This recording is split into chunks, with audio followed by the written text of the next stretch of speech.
What's up guys, my name is Brandon, welcome to Quick Flicks. Today, we are covering Happy Death Day, directed by Christopher Landon, releasing in 2017. Landon is quite a notable director, directing films such as the sequel to this film, Happy Death Day to You, Scout's Guide to the Zombie Apocalypse, and Freaky. On top of that, he's also written some other notable titles, such as Paranormal Activity 2, 3, 4, and the marked ones, Viral, and Disturbia, which if you're wondering, I will definitely cover someday. Happy Death Day follows college sorority girl Tree, short for Teresa, who gets stuck in a similar premise to that of Groundhog Day, getting continuously murdered on her birthday, but keeps waking up to find herself at the beginning of the day. She can't seem to stop reliving the same day, and obviously getting sick of it, decides to do some detective work, attempting to solve her own murder. Happy Death Day is a ton of fun, and definitely one to watch, so let's stop chatting and get to the movie.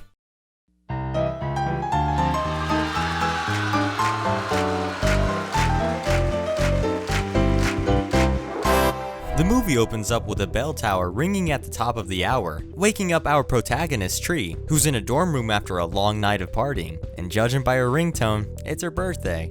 Although in the trailer, they used In Da Club by 50 Cent, which they definitely should have kept, but couldn't due to not obtaining the rights. Good guy Carter introduces himself to her and gets her Tylenol for her hangover headache when his friend Ryan busts in. Tree gets on out of there and walks through campus, where we get many reoccurring details that are throughout the movie. Creepy peeking sunglasses man, stop global warming petitioning lady, kissing couple getting soaked by sprinklers, car alarm, and some frat dudes singing, causing one to pass out. She then runs into a guy named Tim, who's curious as to why Tree hasn't answered his texts after one date. I mean, who takes their first date to Subway? It's not like you have a foot long. She then gets back to her sorority house, Kappa Pi Lambda, where her roommate Lori gives her a birthday cake, but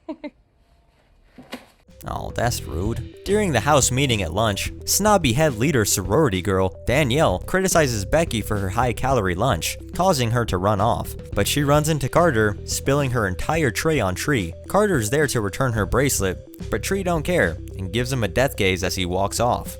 Later that day, Tree heads to the campus hospital, ignoring her dad's calls and bumping into Lori, who knows what she's there to do, and pleading her not to go do it, as there could be very serious consequences. Too bad Tree just needs some action, and starts to get it on with her cheating professor Gregory, until his wife interrupts the show, knocking at the door, and judging by her facial expression, she probably knows what's going on in there. Later that night, Danielle is telling Tree not to be late to the party, when they experience a rolling blackout. So Tree heads on to the party by herself when she crosses paths with a group of college kids, one of them turning around, staring her down, wearing the school's mascot baby mask. However, she doesn't notice, and continues on until she reaches a tunnel, with a birthday music box in the middle. She walks toward it, and turns around to see the mascot baby mask person. This freaks her out, and she threatens to call the police, which seems to work. She walks off when the music box starts up again, and out pops the killer. She runs away, but trips and falls, the killer catching up and stabbing her. She suddenly wakes up to the bell tower ringing, Carter introducing himself, and her dad calling her. She experiences some major deja vu, Carter noticing. Ryan busts in once again, but she pushes past him. Walking through campus, she experiences all the same details I pointed out earlier. She gets home,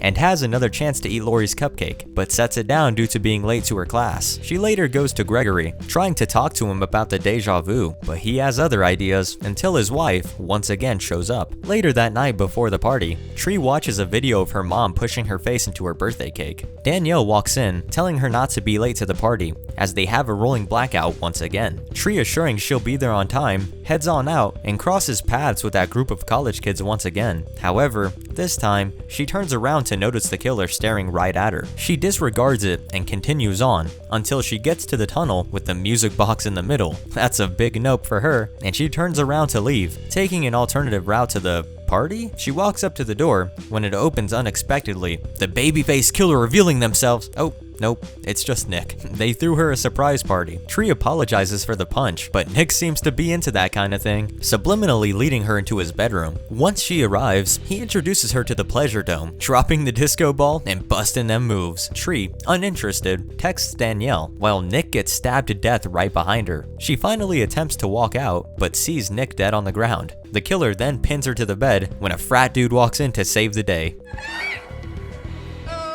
Never mind that. The killer grabs a bong, breaking it and stabbing her with it. Tree wakes up gasping for air, freaking Carter out. Tree panicking, realizing she's reliving the same day, runs out of the room past Ryan and out onto the campus, going through the same events once again. She gets to her house, telling Lori about what's going on, attempting to convince her by telling her that she knows about the cupcake and the surprise party later that night. She even tells her the most important of all.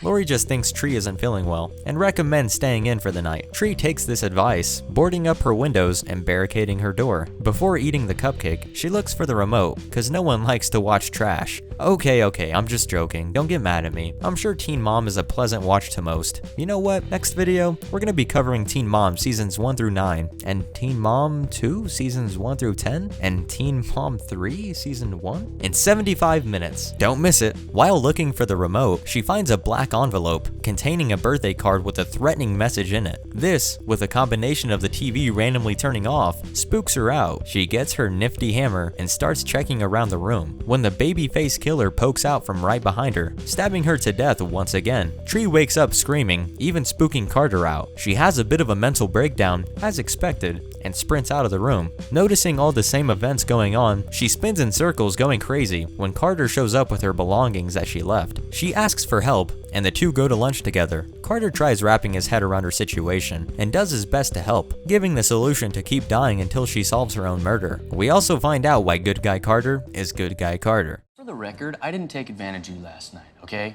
I slept on Ryan's bed. You were wasted last night. I was afraid you were gonna fall or choke on your own vomit like Janis Joplin.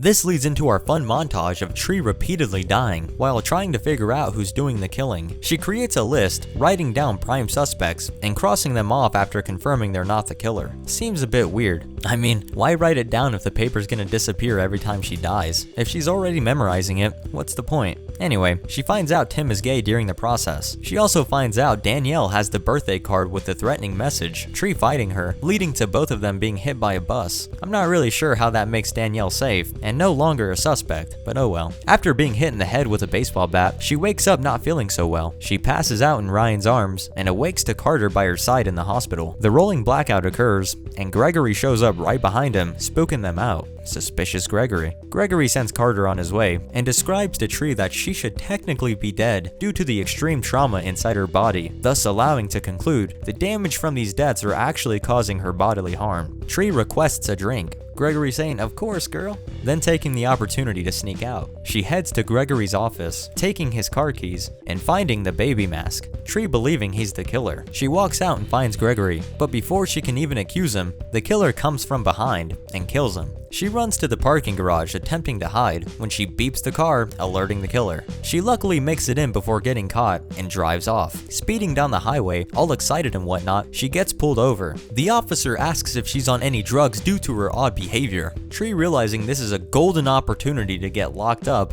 and be safe from the killer. She lies and says she's on all different kinds of drugs, the cop handcuffing her and throwing her in the back of his car. He then suddenly gets run over, killing him. The killer then rolls down the window and drops a birthday candle and a stream of gasoline coming from the cop car, blowing Tree up. She awakes once again and walks through the usual chain of events, Carter following her, making sure she's okay. They go out to the diner chatting, where Tree farts.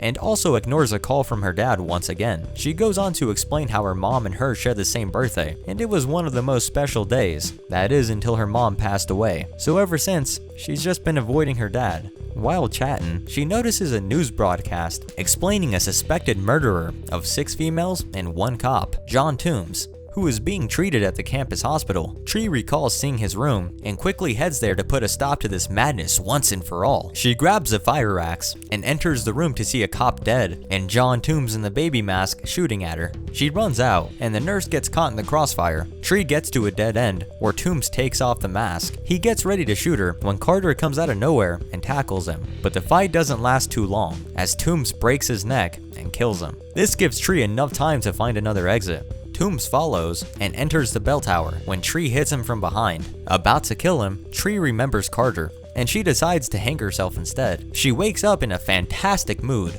thanking Carter for saving her life, being cool with Ryan calling her fine vagina, and walking through the park, signing the Stop Global Warming petition, alerting the couple to move before the sprinklers go off, laying a pillow under the frat guy as he passes out, and even telling Tim that she knows he's gay and to embrace it and be open. No need to hide it and pretend you like girls, just be yourself. She arrives at her house and apologizes to Lori for being a terrible roommate, then going to Gregory and ending their little relationship, creating some bad blood between the two. During lunch, Tree brings a huge tray of food to make Becky feel better about her food selection. That doesn't stop Danielle from being a douche though, and she gets what she deserves. Carter shows up as usual, and Tree finally gives him a big ol' smooch, and the two set up a date. Aw, cute. Later, Tree decides to show up to meet her dad, and they have an emotional talk about her mom. Tree apologizes for avoiding him, and the two share a special bonding moment. That night, Tree prepares for her battle with Toombs, and shows up to take the cop's gun, and tells him to go get help.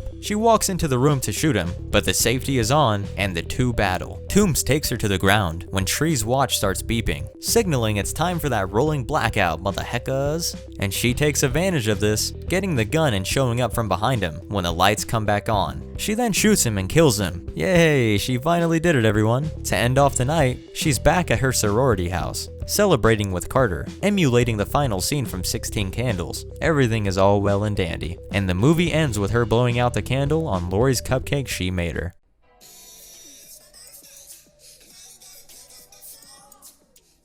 Just kidding, she wakes up again, freaking out, not knowing what to do. She runs home and starts packing her bags, telling Lori she's leaving and going as far away as possible. Lori, trying to comfort her, offers her the cupcake. Tree says no thanks, as she already ate it last night, but quickly realizes she died in her sleep via poisoning from the cupcake. She puts the details together quickly, figuring out Lori used Toombs as a scapegoat for the murder. Lori denies the allegations, so Tree decides to take it to the police station. On her way out, Lori snags her by the hair and pulls her down, confessing to it, saying her motive was Tree being a terrible roommate and banging Gregory, Lori being a bit jealous. Anyway, let's get to the action. They start wrestling. When Lori gets on top of Tree, Tree grabs the cupcake and smushes it into her face, then proceeding to kick Lori out of the window and falling to her death. Good old revenge. Later that day, Tree meets up with Carter at the diner, where they do some flirting, and Carter compares her situation to Groundhog Day. But Tree pulls a little rock. You know, your little scenario reminds me. Where? Groundhog Day. The movie Groundhog Day. With Bill Murray. Who's Bill Murray? And the movie ends.